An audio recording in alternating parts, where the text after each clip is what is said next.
नमस्ते, राम राम, सलाम वालेकुम, सत श्री अकाल, जय हिंद स्टूडेंट्स। कैसे हैं आप सब? आई होप कि आप सब बहुत अच्छे होंगे और अपनी प्रेपरेशन बहुत ही अच्छे तरीके से कर रहे होंगे और ज़ोरदार तरीके से कर रहे होंगे। तो स्टूडेंट, आज सब मैं आपके लिए पॉलिटी लेकर आ गया हूँ। आज मैं आपके लिए पॉलिटी लेकर आ गया हूँ। हमारा संविधान कैसे बना पूरा डिटेल वाइज पढ़ाएंगे। ऐसे सीधा नहीं कि मन उठाया तो आर्टिकल 1 पढ़ाना शुरू कर देंगे, आर्टिकल 2 कैसे करके। कितने आर्टिकल हैं? 369 आर्टिकल्स हैं। ऐसे करके सब नहीं, मैं आपको बताऊंगा कि सबसे पहले हमारे संविधान की मांग कैसे हुई। अंग्रेजों ने हमारी संविधान की मांग कैसे मान ली, क्या किया उन्होंने। हमारे जो थे उस समय पंडित जवाहरलाल नेहरू, महात्मा गांधी, किसने सबसे पहले मांग की थी कि हमारा इंडिया का संविधान बनना चाहिए, कब हुआ था, सब उसके बारे में आपको बताऊंगा। तो चलिए बिना किसी टाइम वेस्ट के हम लोग स्टार्ट करते हैं। तो जैसे आपको दिख रहा है कि नई जर्नी हमने आज स्टार्ट कर दी है। नई जर्नी पॉलिटी से हमने आज नई जर्नी अपनी स्टार्ट कर दी है। तो इंडियन पॉलिटी में हमारा आ गया मेकिंग ऑफ इंडियन कॉन्स्टिट्यूशन, भारतीय संविधान का बनना। हमारा भारतीय संविधान कैसे बना, तो चलिए स्टार्ट करते हैं बिना किसी टाइम वेस्ट के। तो सबसे पहले आ गया टाइम लाइन, हमारा संविधान कैसे बना। तो बच्चा, सबसे पहले हमारे भारतीय संविधान की मांग हुई, कब हुई थी? 1895 में। 1895 में बाल गंगाधर तिलक अंकल ने हमारे भारतीय संविधान की मांग की थी। पर ये मांग अनऑफिशियल थी। मान लीजिए कि उस समय ब्रिटिश लोगों का राज था, ब्रिटिश रोज का। उन्होंने ये जाके मांग ऑफिशियल तरीके से नहीं की। ऑफिशियल तरीके से मतलब कि सब कुछ ढोल नगाड़े बजा के कि मुझे हमारा चाहिए ही चाहिए, चाहिए ही चाहिए। बस इन्होंने बस बात रख दी कि हमारे भारत का एक दूसरा संविधान होना चाहिए जिसमें सिर्फ भारतीय लोग हों, उसमें ब्रिटिश सरकार दखल ना दे। सिर्फ उन्होंने इतना ही कहा और बस। उसके बाद उन्होंने कुछ नहीं कहा कि हमारा भारतीय संविधान ऐसा हो, फलाना हो, ढिंकरा हो, कुछ नहीं कहा। उन्होंने बस बाल गंगाधर तिलक ने बस ऐसा कहा कि हमारे भारत का भी एक संविधान होना चाहिए। ये बच्चा, इसके ऊपर इतना खास ध्यान नहीं दिया गया क्योंकि ये अनऑफिशियल डिमांड थी, अनौपचारिक मांग थी। ये औपचारिक तौर से नहीं मांगी गई थी। कब मांगी थी? क्वेश्चन बन सकता है कि सबसे पहले बच्चा याद रखिएगा, सबसे पहले हमारे भारतीय संविधान की मांग 1895 में बाल गंगाधर तिलक ने की थी। Point to be noted, very important point, unofficial demand थी ये। 1895 में बाल गंगाधर तिलक ने अनऑफिशियल डिमांड मांगी थी, अनऑफिशियल डिमांड की थी कि हमारे भारत का संविधान बनना चाहिए। तो सर, ऑफिशियल डिमांड कब थी?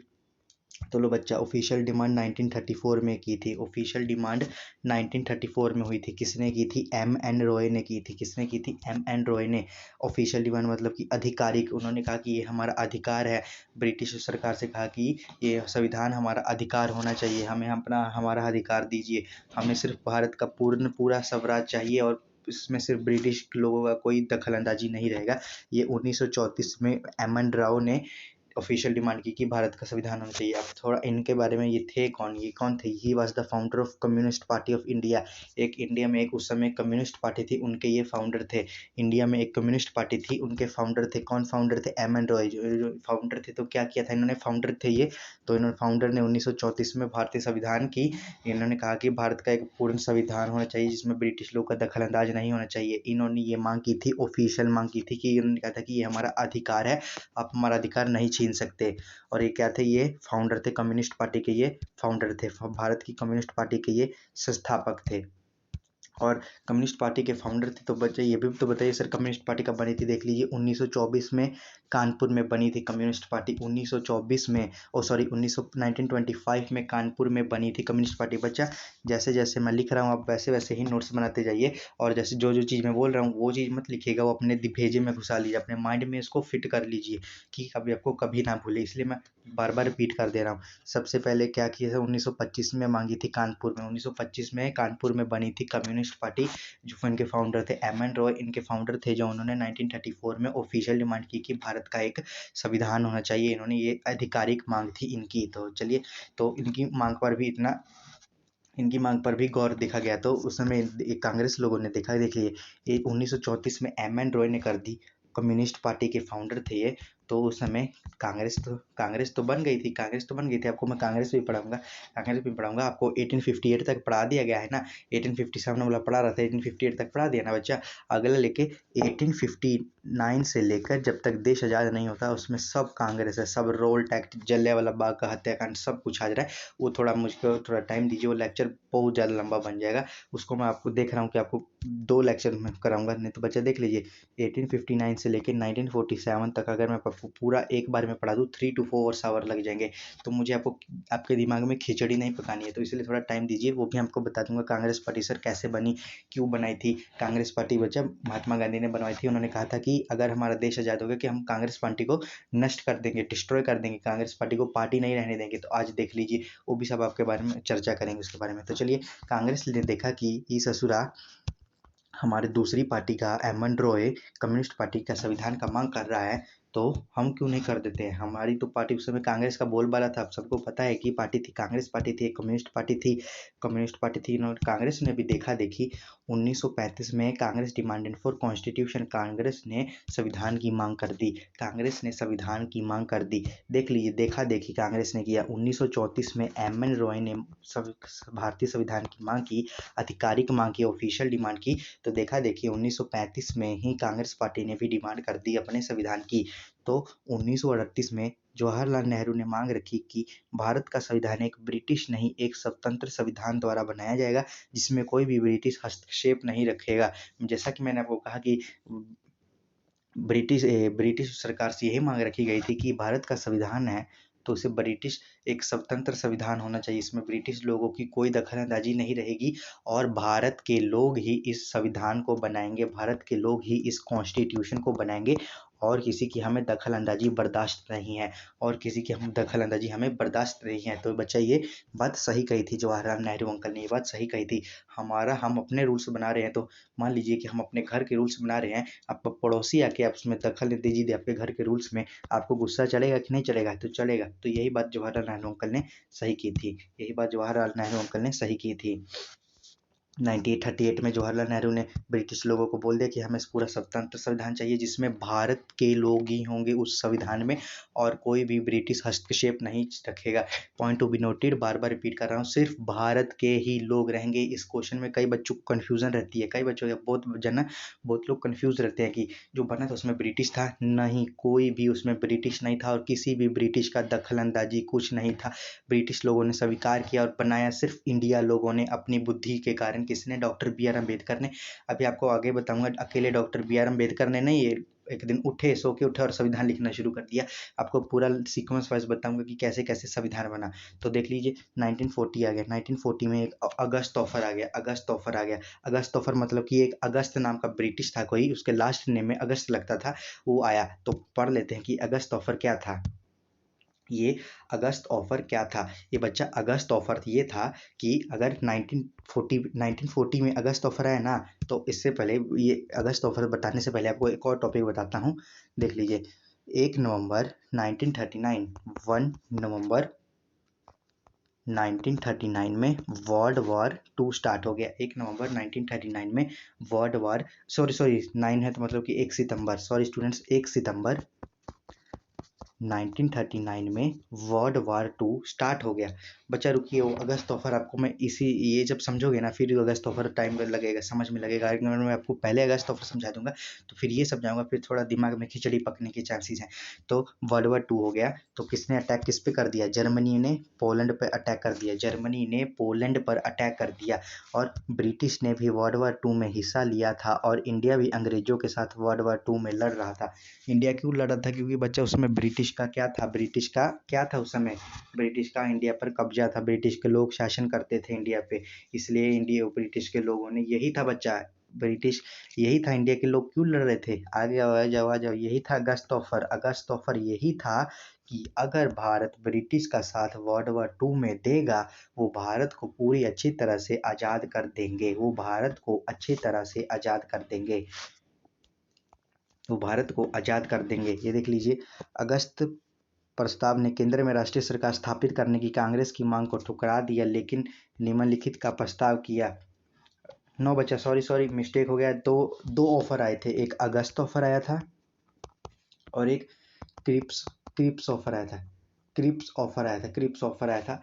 आई अपोलॉजिस, मुझसे गलती हो गया, थोड़ा कंफ्यूज हो गया था मैं दो ऑफर्स में ही। 1938 में जवाहरलाल नेहरू ने वो कह दिया था। 1939 में वर्ल्ड वार टू स्टार्ट हुआ था, जर्मनी ने पोलैंड पर अटैक कर दिया था और ब्रिटिश ने भी वर्ल्ड वार टू में हिस्सा लिया था और इंडिया भी अंग्रेजों के साथ वर्ल्ड वार टू में लड़ रहा था। और अगला बात आ गया कि ये क्या था सर, अगस्त ऑफर क्या था? अगस्त ऑफर जो कि जवाहरलाल नेहरू अंकल ने कहा था कि भारत का संविधान एक ब्रिटिश नहीं, एक स्वतंत्र संविधान द्वारा बनाया जाएगा जिसमें सिर्फ भारत के लोग होंगे और ब्रिटिश का कोई भी हस्तक्षेप नहीं होगा। यही अगस्त ऑफर यही था। अगस्त ऑफर में कोई अगस्त नाम का कोई ब्रिटिश अधिकारी आया था, उसने इसको कर दिया था, उसने इसको मना कर दिया था और उसने कुछ पॉइंट बताए थे। अगर आप उसने कहा था कि आप इस पॉइंट की जगह कुछ इस पॉइंट को मान लीजिए, इस पॉइंट को मान लीजिए, पर गांधी जी और नेहरू जी इस पॉइंट को नहीं माने थे। पॉइंट पढ़ लेते क्या क्या है।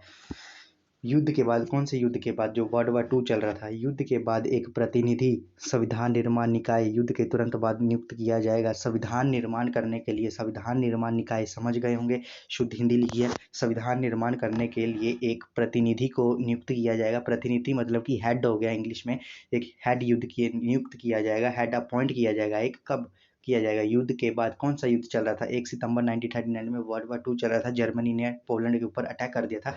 जो जवाहरलाल नेहरू ने 1938 में उनको ब्रिटिश लोगों को कहा था कि इसमें हमें भारत का एक स्वतंत्र पूर्ण संविधान चाहिए जिसमें ब्रिटिश का कोई हस्तक्षेप नहीं रहेगा। यही अगस्त ऑफर यही था कि यही था कि उन्होंने कहा था कि हम आपका पूरा जो है भारत का संविधान स्वतंत्र, ब्रिटिश के बिना ब्रिटिश के वो तो नहीं मान सकते, पर हम आपको कुछ पॉइंट्स देते हैं, अगर आपको ये पॉइंट अच्छे लगते हैं तो एग्री कर जाइए। आपको अगर पॉइंट अच्छे लगते हैं तो एग्री कर जाइए। तो पॉइंट मैंने आपको बता दिया। उन्होंने कहा था कि युद्ध के बाद हम ब्रिटिश का एक संविधान बनाने, ब्रिटिश का एक अधिकारी संविधान बनाने के लिए जल्दी से जल्दी अपॉइंट कर देंगे। दूसरा पॉइंट क्या था? वायसराय की कार्यकारी परिषद में भारतीय की संख्या बढ़ाई जाए। जैसे वायसराय कौन था? पहला वायसराय कौन था? लॉर्ड कैनिंग था। 1857 के विद्रोह में पढ़ाया था, रिवोल्ट ऑफ 1857 के विद्रोह में बताया था कि पहला वायसराय लॉर्ड कैनिंग था, पहला वायसराय लॉर्ड कैनिंग था। क्या कहा इसने, अगस्त अंकल ने अगस्त प्रस्ताव में क्या कहा? अगस्त प्रस्ताव में कहा कि वायसराय जो होते हैं, वायसराय की जो गिनती होती है उनमें भारतीय लोगों का संख्या बढ़ाया जाएगा। वायसराय की अपॉइंटमेंट में भारतीय लोगों की जनसंख्या, भारतीय लोगों का संख्या इंक्रीज किया जाएगा। और क्या किया था? एक युद्ध सलाहकार परिषद का गठन किया जाएगा। एक युद्ध का, एक मान लीजिए कि युद्ध हो रहा है कि उसका एक हेड नियुक्त किया जाएगा। और ये देख लीजिए, कांग्रेस ने जो ये अगस्त अंकल लेकर आए थे, ये जो अगस्त अंकल लेकर आए थे, ये जो ऑफर, ये जो मैंने आपको 3 बताए, कांग्रेस ने अगस्त ऑफर को मंजूरी नहीं दी। कांग्रेस ने मंजूरी नहीं दी। कांग्रेस ने क्या कहा? कांग्रेस ने कहा कि भारत का संविधान एक ब्रिटिश नहीं, एक स्वतंत्र संविधान द्वारा बनाया जाएगा जिसमें कोई भी ब्रिटिश हस्तक्षेप नहीं करेगा। कांग्रेस के लोग यहाँ पर अड़े रहे और जो अगस्त ऑफर आए थे कांग्रेस ने इसको नकार दिया। कांग्रेस ने इसको नकार दिया। और क्या कहा जवाहरलाल नेहरू ने? जवाहरलाल नेहरू ने कहा कि ये पूरा विचार एकदम मुर्दे की तरह है। मुर्दे की तरह मतलब कि पूरा मरा हुआ विचार है, कोई इसमें सिर पैर नहीं है। और मुस्लिम लीग ने कहा कि वे भारत के बंटवारे से कम में संतुष्ट नहीं होंगे। और मुस्लिम लोग अपना ही ढिंढोरा लेकर बैठे थे कि हमें भी बहुत ज़्यादा दो, हमें भी बहुत सारे स्टेट्स दो। और मुस्लिम लोगों ने कहा कि वे भारत के बंटवारे से कम में संतुष्ट नहीं होंगे, उन्हें भी बहुत ज़्यादा क्या चाहिए? स्टेट्स चाहिए, ज़मीन चाहिए। तो अब समझ में लगा अगस्त ऑफर समझ में लगा। अगस्त ऑफर था 19 एक अगस्त ऑफर क्या था बच्चा? अगस्त ऑफर 1940 में लेकर आए थे। कौन लेकर आए थे? अगस्त अंकल लेकर आए थे, ब्रिटिश थे अंकल। उन्होंने कहा था कि ये जो बात, मान लीजिए युद्ध के बाद ये कौन सा युद्ध चल रहा था? 1 सितंबर 1939 में कौन सा युद्ध चल रहा था? वर्ल्ड वार टू चल रहा था। जर्मनी ने पोलैंड के ऊपर अटैक कर दिया था, तो ये लेकर आए थे यही। अगला बच्चा आ गया, Cripps mission, Cripps India mission. अगला यही था जो मैंने उस समय गलती से बोल दिया था ना, अगला क्रिप्स मिशन यही था। अगला क्रिप्स मिशन यही था। इसने एक समझौता करने की कोशिश की और कहा अगर भारत ने विश्व युद्ध 2 में ब्रिटिश का साथ दिया तो हम भारत को आज़ाद कर देंगे। उसमें मैं थोड़ा कंफ्यूज हो गया था। कोशिश कीजिएगा कि आप लोग कंफ्यूज मत होइएगा। मैं तो अभी थोड़ा फर्स्ट टाइम में कंफ्यूज हो गया था। ये था क्रिप्स मिशन। 1942 में क्रिप्स मिशन आया था। 1942 में क्रिप्स मिशन आएगा। आप बोल रहे हो कि सर हम लोग तो संविधान पढ़ रहे हैं, ये क्या बताई जा रहे हो बच्चा? यही हमारे संविधान बनने की हिस्ट्री है। यही हमारे संविधान बनने की हिस्ट्री है। अब बच्चा उसमें से मान लीजिए कि बीच बीच में ही अब संविधान बन रहा था 1934 में, बीच में 1939 का वर्ल्ड वार युद्ध आ गया, बहुत ज़्यादा इंपॉर्टेंट है, क्या क्या उसमें पॉइंट थे वो भी तो आपको बताना थोड़ा होगा ना, वो भी तो आपको इंपॉर्टेंट पॉइंट्स हैं, कुछ नॉलेज ही तो इकट्ठी करके जाओगे, यहाँ से आए हो तो आप भी अपना कीमती वक्त निकाल कर देख रहे हो 2-3 आवर्स की वीडियो, ऐसे आपको कुछ सीधा हवा में तो नहीं उड़ा के दे देंगे, कुछ अच्छा सा ही सिखा के भेजेंगे, आपका टाइम का थोड़ा, टाइम सबका प्रीसियस होता है, आपका टाइम वेस्ट नहीं होने देंगे। तो यही था 1942 में क्रिप्स मिशन आया था। अगर मैं आपसे अभी क्वेश्चन पूछ लूँ अगस्त ऑफर कब आया था, सब बच्चे कमेंट में चैट में लिखिए, सब बच्चे चैट में लिखिए अगस्त ऑफर कब आया था। एक और क्वेश्चन मैं पूछता हूँ कि रिवॉल्ट ऑफ 1857 का एग्जैक्ट डेट कब था, एग्जैक्ट डेट कब स्टार्ट हुआ था रिवॉल्ट ऑफ 1857 का, और कहाँ पर हुआ था, और वो जो रिवोल्ट है और वो दिल्ली कब पहुंचा था, वो रिवोल्ट दिल्ली कब पहुंचा था, इसका आंसर बताइए कमेंट में। तो 1942 में क्रिप्स इंडियन मिशन आया था, क्रिप्स इंडियन मिशन मतलब कि क्रिप्स जो ब्रिटिश अधिकारी आया था उसके लास्ट नेम में क्रिप्स लिखा था, देख लीजिए स्टैफर्ड क्रिप्स अंकल आए थे, स्टैफर्ड क्रिप्स अंकल आए थे।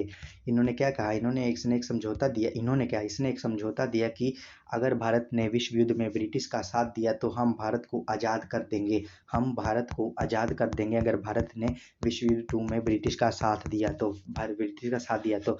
इसे गांधी जी ने मना कर दिया, इस समझौते को गांधी जी ने मना कर दिया, गांधी जी ने कह दिया कि हमने पहले वो रखा था, हमने ये प्रस्ताव रखा था, आप कुछ अपना ही ढिंढोरा लेकर आ गए थे, अब आप ये प्रस्ताव लेकर आ रहे हो, अब आप ये प्रस्ताव लेकर आए हो कि क्या गधा समझ के रखा है, हम लोग गधे नहीं। और गांधी जी ने इसे क्या कह के रख दिया था, गांधी जी ने कह दिया post dated cheque upon crashing bank, एक मतलब कि पोस्ट डेट से ज़्यादा चेक, मान लीजिए कि चेक है, चेक का डेट सिर्फ आज कितना तारीख है, 26 तारीख है, चेक का डेट सिर्फ 27 तारीख है, अगर आप उस चेक को 28 तारीख को इशू करने जाएंगे उस चेक को, तो वो पोस्ट डेटेड चेक बन जाएगा।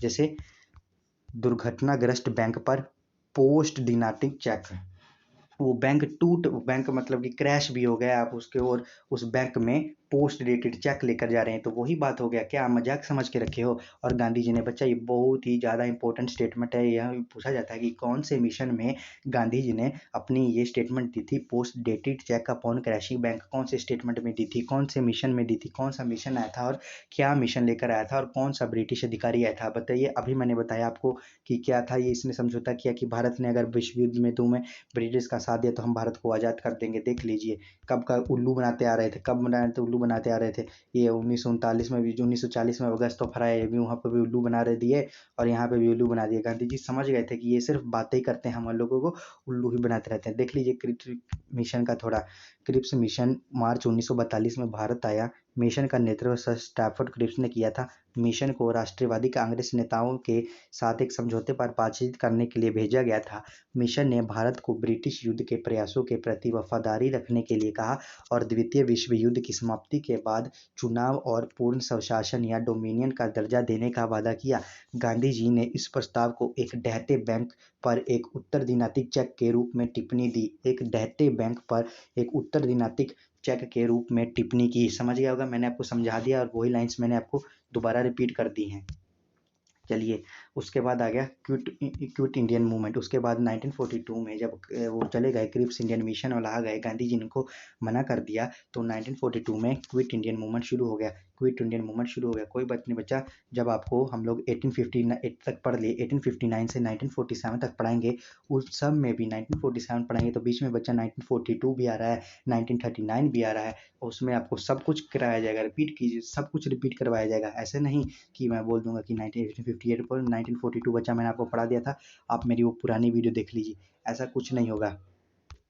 कौन सा आ गया, अगस्त 1942 में क्विट इंडियन मूवमेंट आ गया। ये क्वेश्चन बनाने से पहले बताइए कि कुतुब मीनार किसकी याद में बनाया गया था और किसने बनाया था, कुतुब मीनार किसकी याद में बनवाया गया था और किसने बनवाया था, और कुतुब मीनार के कितने फ्लोर थे, जल्दी से इसका कमेंट आंसर में दीजिए।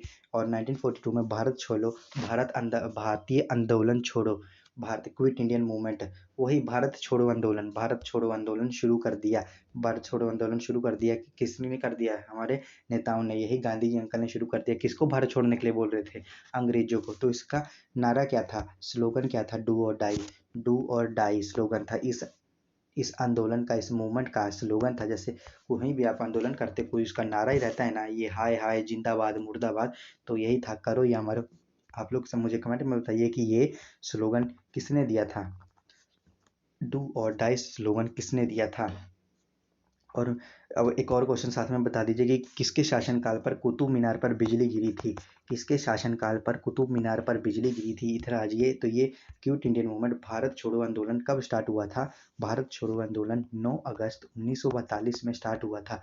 भारत छोड़ो आंदोलन 9 अगस्त 1942 में स्टार्ट हुआ था और ये मार्च में आया था। कौन आया था? क्रिप सिंकल। मार्च जनवरी फरवरी मार्च अप्रैल मई जून जुलाई अगस्त 3 to 4 मंथ बाद क्विट इंडियन मूवमेंट, भारत छोड़ो आंदोलन स्टार्ट हो गया था 9 अगस्त में।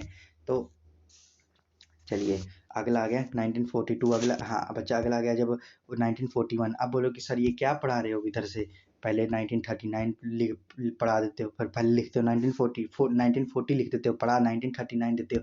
बच्चा कन्फ्यूज़ मत होइएगा, ये थोड़ा इंपॉर्टेंट पॉइंट है। ये मैंने इसलिए आपको इसके साथ में बता दिया क्योंकि ये एक दूसरे से रिलेट करता है।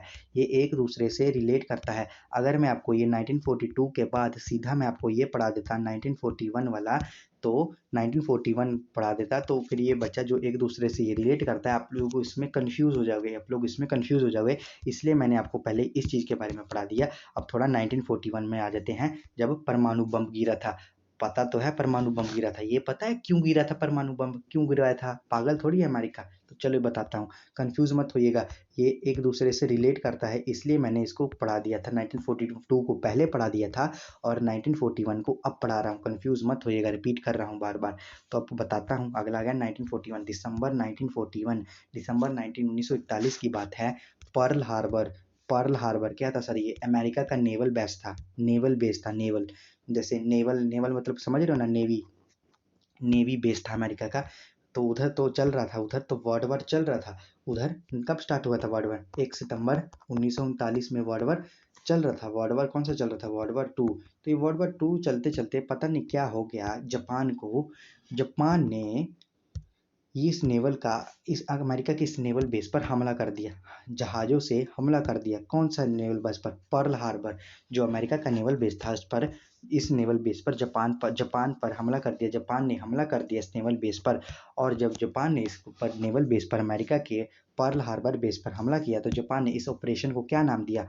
जापान ने इस ऑपरेशन को नाम दिया ऑपरेशन 3 टाइम्स टोरा। कौन सा नाम दिया? ऑपरेशन टोरा टोरा टोरा। बहुत ही ज़्यादा इंपॉर्टेंट क्वेश्चन बन सकता है कि जब जापान ने अमेरिका के नेवल बेस पर्ल हार्बर पर आक्रमण किया, तो कौन से ऑपरेशन के तहत किया था? कौन से ऑपरेशन के तहत, कौन वो ऐसा भी बन सकता है कि वो कौन सा ऑपरेशन था जब जापान ने अमेरिका के नेवल बेस पर्ल हार्बर पर अटैक किया था? कौन सा ऑपरेशन था? ऑपरेशन टोरा टोरा टोरा।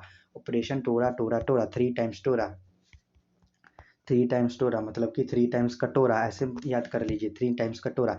इसमें कम से कम 3000 अमेरिकन सोल्जर शहीद हो गए थे। इसमें कम से कम 3000 अमेरिकन सोल्जर, 3000 अमेरिकन सोल्जर शहीद हो गए थे। 3000 अमेरिकन सोल्जर शहीद हो गए थे। और बच्चा ये देख के प्रेसिडेंट का अमेरिका चुप तो बैठेगा नहीं, प्रेसिडेंट का अमेरिका चुप तो बैठेगा नहीं। उस समय था प्रेसिडेंट का अमेरिका का प्रेसिडेंट का अमेरिका बोल रहा हूँ, उस समय अमेरिका का प्रेसिडेंट चुप तो बैठेगा नहीं। उस समय अमेरिका का प्रेसिडेंट कौन था? प्रेसिडेंट ट्रूमैन था। कौन था? President Truman. बहुत ही ज़्यादा खतरनाक था, बहुत ही ज़्यादा खतरनाक था ये प्रेसिडेंट।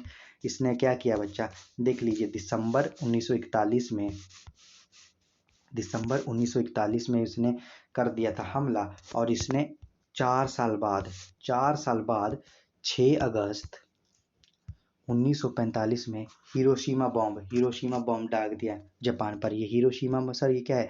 ये जापान के हिरोशिमा नामक शहर पर ये बॉम्ब दाग दिया था, इसलिए इसको हिरोशिमा बॉम्ब कहा जाता है। और उसके 3 दिन बाद एक और दूसरा, ये बच्चा परमाणु बम, पता है ना परमाणु बम दागा गया, ये तो बचपन से सुनते आ रहे होंगे।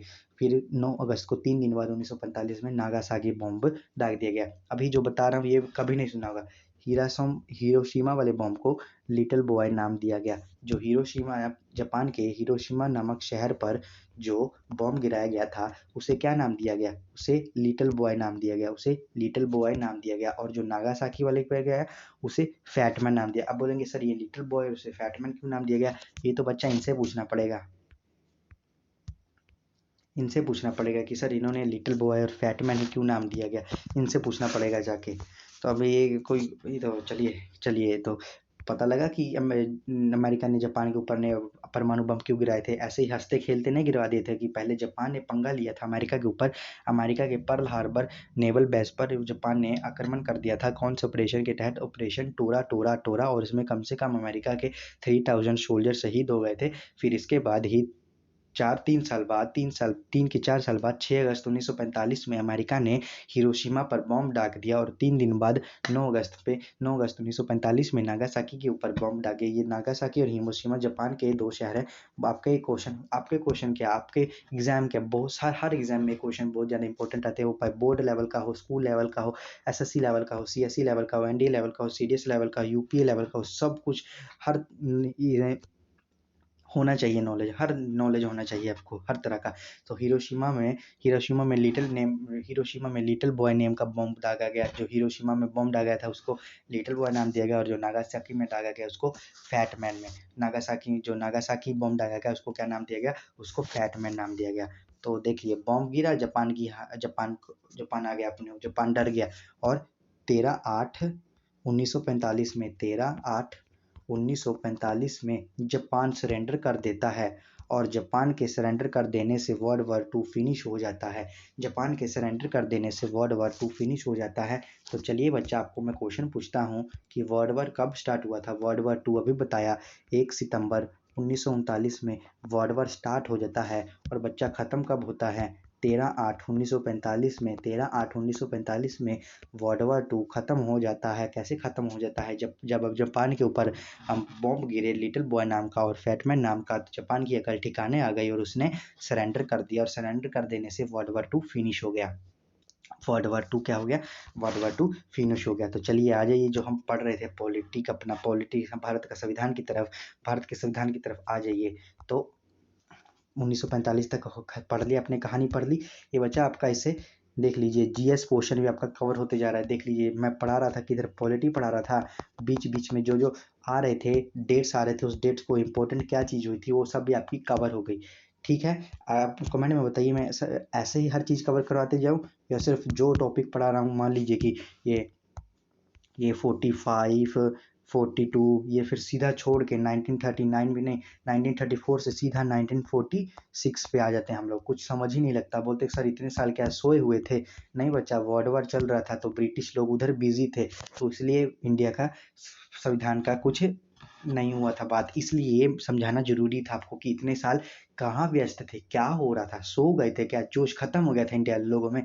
नहीं बच्चा, इसमें वर्ल्ड वॉर 2 चल रहा था इस समय, इसलिए आपको ये सब चीज़ें बताई मैंने। तो चलिए आ जाइए थोड़ा, फिर वर्ल्ड वॉर 2 खत्म हो गया 13/8 को। फिर मई 1946 में कैबिनेट मिशन प्लान भेजा गया। किसने भेजा कैबिनेट मिशन प्लान किसने भेजा? ब्रिटिश लोगों ने भेजा। और अंग्रेजों द्वारा इंडिया में भेजा गया इस कैबिनेट मिशन प्लान। इसमें कौन लाए थे? इसमें 3 लोग आए थे। इसमें कौन आए थे? इसमें 3 लोग आए थे। कौन कौन से आए थे? क्रिप्स आया था, वही स्टैफर्ड क्रिप्स फिर आ गया था, बोला था कि जो वर्ल्ड वॉर 2 में आप लोग हमारा साथ दो तो हम आज़ाद कर देंगे। तो गांधी जी ने जैसे कहा था, post dated cheque upon crashing bank, बहुत ज़्यादा इंपॉर्टेंट स्टेटमेंट है। चलिए बच्चा, कोई क्वेश्चन नहीं हुआ, बताइए। इल्तुतमिश का टाइम पीरियड बताइए बच्चा, क्वेश्चन नहीं हो कितने टाइम से। इल्तुतमिश का टाइम पीरियड बताइए, और इल्तुतमिश का टाइम पीरियड और इल्तुतमिश का रियल नेम बताइए। इल्तुतमिश का टाइम पीरियड और इल्तुतमिश का रियल नेम बताइए। हर बच्चा कमेंट करता रहेगा, कमेंट करके फिर इधर से ही कंटिन्यू करते हैं। मैं हर बच्चे का कमेंट देखूंगा, देखता हूँ कौन बच्चा कमेंट कर रहा है, कौन बच्चा कमेंट कर रहा है। तो उन्हें बिना देखे बताइएगा, बिना देखे, इससे पता चल जाएगा कि आपकी रिवीजन होती है कि नहीं। 1946 में कैबिनेट मिशन प्लान भेजा गया, अंग्रेजों ने भेजा। इसमें 3 लोग भेजे थे अंग्रेजों ने। कौन था? क्रिप्स था, लॉरेंस था और अलेक्जेंडर था। ये अलेक्सा लिख दिया हमारे टाइपिंग मास्टर अंकल ने। कौन सा फिर याद कर लीजिए। क्रिप्स था जो पहले भी आया था, लॉरेंस और अलेक्जेंडर। इन्होंने क्या किया? इन्होंने मंजूरी दे दी इंडियन कॉन्स्टिट्यूशन को इन्होंने मंजूरी दे दी। कौन से कॉन्स्टिट्यूशन को मंजूरी दे दी? जो 1938 में जवाहरलाल नेहरू अंकल ने कहा था ना कि हमें भारत का पूर्ण स्वतंत्र संविधान चाहिए जिसमें ब्रिटिश लोगों का हस्तक्षेप नहीं होगा, उसे मंजूरी दे दी। देखिए कुछ याद करने के लिए, देखिए 1934 में संविधान की मांग हुई, किसने की थी? एम एन रॉय ने। किसने की थी? एम एन रॉय थे। कौन थे वो? लीडर थे कम्युनिस्ट पार्टी के। कम्युनिस्ट पार्टी कब बनी थी? 1925 में कानपुर में बनी थी। तो 1934 में इंडियन संविधान की मांग हुई, 1940 में स्वीकार कर ली गई, स्वीकार कर ली 1940 में। ब्रिटिश लोगों ने कहा कि ठीक है, मान लिया, ठीक है आपका ये हम लोग जो आपने प्रस्ताव रखा इसमें हम स्वीकार कर लेते हैं। और 1946 में मंजूरी मिल गई संविधान बनाने की मंजूरी मिल गई। देख लीजिए, फिर रिपीट कर लीजिए, रिमेंबर पॉइंट्स लिखा है। 1934 में इंडियन संविधान की मांग हुई थी, 1940 में मांग स्वीकार कर ली गई थी और 1946 में मंजूरी मिल गई संविधान बनाने की। देख लीजिए कब हो गया, 1934 से सिलसिला शुरू हुआ और 1946 में संविधान बनाने की मांग हो गई थी। तो चलो बच्चा, संविधान बनाने की मांग हो गई थी तो थोड़ा संविधान सभा भी पढ़ ले, असेंबली कैसे बनी थी इसके, कैसे हुआ था। तो जब बच्चा मांग हो गई थी संविधान बनाने की, इसमें टोटल मेंबर्स कितने थे उस समय जब पहली बार मंजूरी मिल गई थी, तो उस समय जब कॉन्स्टिट्यूशनल असेंबली बन गई तो उसमें टोटल मेंबर कितने थे, उसमें टोटल मेंबर 389 थे, टोटल मेंबर उसमें 389 थे। और अब बताइए प्रेजेंट टाइम में 2022 में कितने मेंबर है कॉन्स्टिट्यूशन असेंबली में, तो उस समय तो 329 थे। उसमें इलेक्टेड मेंबर्स कौन थे, इलेक्टेड मेंबर्स कितने थे, 296 थे। सर ये इलेक्टेड क्या होता है, रुको बच्चा सब्र करो, थोड़ा आगे पढ़ते हैं। और नॉमिनेटेड मेंबर इसमें से कितने थे, नॉमिनेटेड मेंबर 93 थे। नॉमिनेटेड क्या होता है बच्चा, रुको, ये लिखा है, नॉमिनेटेड मेंबर वो होते हैं जिन्हें पीपल चूज नहीं करते, उन्हें एमपी इलेक्ट करते हैं, मीन्स की उन्हें एमपी इलेक्ट करते हैं, मीन्स की चूज करते हैं, उन्हें एमपी इलेक्ट करते हैं, मीन्स की चूज करते हैं। इलेक्टेड मेंबर कौन थे, टोटल मेंबर तो 389 थे, उसमें से इलेक्टेड मेंबर कौन थे, उस समय के जो बड़े बड़े लीडर्स थे, उन लीडर्स ने कुछ मेंबर्स चुन लिए, और कुछ जनता के द्वारा भी चुनाव करवा के, इलेक्टेड मतलब कि चुनना, निर्वाचित सदस्य उन लीडर ने कुछ इलेक्टेड मेंबर चुन लिए, 296 मेंबर चुन लिए, और उसमें से ये लोगों के द्वारा भी चुने गए थे, ये इलेक्टेड मेंबर्स लोगों के द्वारा भी चुने गए थे। और नॉमिनेटेड मेंबर वो होते हैं जो लोगों के द्वारा नहीं चुने गए थे, ये जो लोग चुने थे इलेक्टेड मेंबर्स को, यही इलेक्टेड मेंबर्स ही ये जो इलेक्टेड मेंबर्स जिन लोगों को चुनते हैं उन्हें ही नॉमिनेटेड मेंबर कहा जाता है। इलेक्टेड मेंबर जिन लोगों को चुनते हैं उन्हें ही नॉमिनेटेड मेंबर कहा जाता है। और इलेक्टेड मेंबर को कौन चुनता है, इलेक्टेड मेंबर को हम लोग चुनते हैं, कोई बात नहीं बच्चा, अभी कंफ्यूजन हो रही होगी, 2 to 3 डेज में आपकी ये भी कंफ्यूजन दूर हो जाएगी। अब हमने पॉलिटी स्टार्ट कर दी है, लोकसभा राज्यसभा कार्यकाल, सैलरी, कौन किसको शपथ दिलाता है, क्या क्या होता है, कितने मेंबर्स हैं, कितने मैक्सिमम मेंबर्स हैं, मिनिमम मेंबर्स हैं, सब आपको बताया जाएगा, टेंशन मत लीजिए, बस दिल लगा के पढ़ते रहिए। नॉमिनेटेड मेंबर वो होते हैं जिन्हें पीपल चूज नहीं करते, उन्हें एमपी इलेक्ट करते हैं, मीन्स की चूज करते हैं। तो वुमन भी तो होंगी बच्चा, उस समय तो वुमन भी तो होंगी, टोटल 15 वुमेन्स थी, 15 महिलाएं थी संविधान में, टोटल 15 महिलाएं थी। टोटल मेंबर बच्चा कितने थे, 389 थे। क्वेश्चन बहुत हो गया, तो बताइए फर्स्ट इस्लामिक टॉम्ब कौन था, फर्स्ट इस्लामिक टॉम्ब, बहुत टाइम हो गया आपको क्वेश्चन देते हुए, फर्स्ट इस्लामिक टॉम्ब कौन सा था इंडिया में, फर्स्ट इस्लामिक टॉम्ब किसका बना था, और उस टॉम्ब को क्या नाम दिया गया था, और वो किसका था ये भी बताइए। तो 15 मेंबर्स थी, वुमेन महिलाएं थी। टोटल कितने मेंबर्स थे बच्चा, टोटल 389 मेंबर्स थे। उसमें से इलेक्टेड मेंबर कितने थे, 296, और नॉमिनेटेड मेंबर थे 93, और वुमेन कितनी थी, 15 थी। इनको टोटल कर लीजिए, 389 मेंबर्स बन जाते हैं। तो देखते हैं constitution assembly 292 members elected from the governor Prince, राज्यपाल प्रांतों से चुने गए थे, जो राज्यपाल प्रांत थे वहां से चुने गए थे 292 मेंबर्स कॉन्स्टिट्यूशन असेंबली। और कॉन्स्टिट्यूशन 93 मेंबर्स, ये जो 29 प्रोविंशियल स्टेट थी, 29 प्रांतीय राज्यों से मनमोनित, उस समय 29 स्टेट थी बच्चा, 28 स्टेट्स तो अभी हाल फिलहाल में 1-2 साल पहले ही हुई है। और नॉमिनेटेड मेंबर 29 प्रोविंशियल स्टेट से चुने गए थे, और इसमें से 4 member elected from the chief commissioner province, मुख्य आयुक्त प्रांत से चुने गए थे, इसके बारे में ज़्यादा डिटेल नहीं जाना, हम बच्चा लॉ नहीं पढ़ रहे, हम बस कॉन्स्टिट्यूशन असेंबली पढ़ रहे हैं, कैसे कैसे बना। अगर आप इसके अंदर पूरा घुसते जाओगे तो बच्चा लॉ का एक LLB कोर्स होता है, तो फिर वो करने का नौबत आ जाएगा। अगर आप पूरा इसके अंदर घुसना है तो LLB कोर्स करना है, फिर वकील बन जाओगे, कहाँ आप डॉक्टर बन रहे हो, कहाँ जाते जाते वकील बन जाओगे। मैंने पहले भी कहा है, सबसे पहले ये ध्यान रखना चाहिए कि हमें क्या चीज़ पढ़नी है और क्या चीज़ छोड़नी है। सबसे इम्पोर्टेंट हमें क्या चीज़ छोड़नी है और क्या चीज़ पढ़नी है। किसी भी एग्जाम को क्रैक करने की सबसे पहले हमें ये पता होना चाहिए।